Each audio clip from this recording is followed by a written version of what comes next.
მოგესალმებით. დღეს სახელმწიფო უსაფრთხოების სამსახურმა საქართველოს 9 რეგიონში კორუფციის ბრალდებით 28 პირი დააკავა, რომელთა საქმიანობითაც ოცნების მმართველობის პერიოდში სახელმწიფოს დაახლოებით 700.000-მდე ლარის ზიანი მიადგა.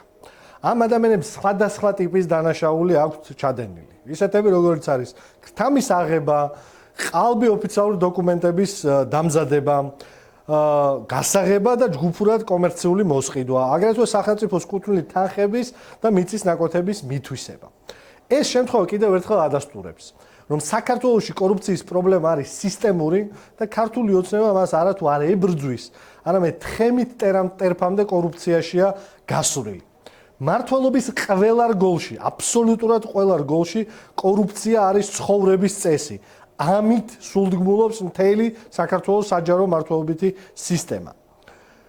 ბოლოდროინდელმა დაკავებებმა ჯამში აჩვენა, რომ ქართულ ოცნებაში კორუმპირებული, მომპალი და დამნაშავე პოლიტიკურ რეჟიმად ჩამოყალიბდა ისეთად, როგორი მასშტაბის კორუფციას შევარდნაძის დროსაც კი არ აქვს ნანახი დამოუკიდებელ საქართველოს. აქვე შეგახსენებთ ამ 28 ახალ დაკავებულ პირთან ერთად. ათობით და ასობით ადამიანია ფაქტიურად უკვე დაკავებული კორუფციის ბრალდებით, მათ შორის საპყრობილეში აი ამ კონკრეტულ მომენტში ზიან ყოფილი პრემიერ-მინისტრი ირაკლი ღარიბაშვილი, რომელსაც სახში უპოვეს კოლოსალური რაოდენობით ნაღდი ფული და ოქროს ზოდები. სუსის ყოფილი უფროსი გრიგოლ რილუაშვილი, რომელიცაც კონკრეტულად ქთამი აქვს აღებული ერთი რიგითი თურქი ბიზნესმენისგან და მფარველობდა თაღლითური კოლცენტრების მთელ სისტემას საქართველოში. აქ საკითხავე საწავიდა ეს თაღლითური კოლცენტრები, აქ არავინ არ არის დაჭერილი, ვინმე მხო არ გადაიბარა ქართულ ოცნებაში ამათი მფარველობა. დაპატიმრებულია და საპყრობილეში ზის თავდაცვის ყოფილი მინისტრი ჯუაშერ ბურჭულაძე, რომელმაც ფული მოპარა ქართულ ჯარის საკვებიდან და გაძარცვა შეერაღებული ძალები ჯამში, სხვა ტექნიკაში და ასე შემდეგ. ამ კორუფციულ დანაშაულში ის იყო ჩართული თავისი მოადგილეებით, დეპარტამენტის უფროსებით და რასთავრე ოჯახის წევრებით. ივანიშვილმა შექმნა სისტემა, მეგობრებო, სადაც აბსოლუტურად ყველა უწყება იპარავს ხალხის ფულს. იქნება ეს თავდაცვის სამინისტრო, იქნება ეს უსაფრთხოების სამსახური, იქნება ეს ინფრასტრუქტურის სამინისტრო, თბილისის მერია. ამ ფულს პარავენ თქვენ პირველ რიგში.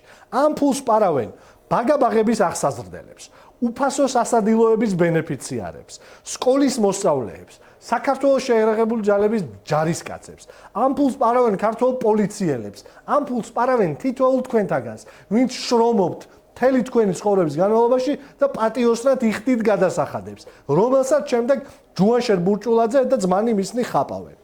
გენერალური პროკურორი 2025 წლის ანგარიში პარლამენტის წინაშე საგანგაშო რიცხვები არის გამოცხადებული, რომ საქართველოში უკანასკნელი წლების მანძილზე კორუფციული დანაშაული არის მზარდი. 230 სისხლის სამართლის საქმე არის დაწყებული ბოლო წლებში. აქედან სისხლის სამართლებრივ დევნაში მიცემული არის 125 პირი. ამ 125 პირიდან 82 არის საჯარო მოხელე. კატასტროფული რიცხვები არის. ამით ვინმე თავი კი არ უნდა მოიწონოს. ჩვენ უნდა გამოვაცხადოთ განგაში, ეროვნული მასშტაბის განგაში, რომ ქვეყანა იხრჩობა კორუფციაში. საქართველოს ანადგურებს, ყველას უნდა ესმოდეს, რომ თელს ჩვენ სოციალურ, ეკონომიკურ და პოლიტიკურ ქსოვილს ანადგურებს და ჭამს კორუფციული სისტემა. ეს გუნდი, ვინც ახლა ხელისუფლებაში არის, კლანურ დაპირისპირებაში არის წინა გუნდთან და ამიტომ ხედავთ ამ დაპატიმრებებს. თორე კიდევ ერთხელ ვიმეორებ, არსად არ ჩანს საწავიდა ის კოლცენტრები, რომელსაც კურირებდა ლილუაშვილი. არსად არ ჩანს კონკრეტული დამნაშავეების და კონკრეტული ბიზნესების მფარველობა გაგრძელდა თუ არა. ეს არის ჩვეულებრივი კლანური დაპირისპირება, ქართული ოცნების მოქმედი მმართველი კლანი ებრძვის წინა კლანს და ამას არავითარი კავშირი არ აქვს რეალურად კორუფციასთან ბრძოლასთან. ერთადერთი გზა არსებობს, რომ კორუფცია ამ ქვეყანაში დამთავრდეს, ამას ქვია ივანიშვილის კორუფციული რეჟიმის მოშორება ამ ქვეყნის მმართველობიდან.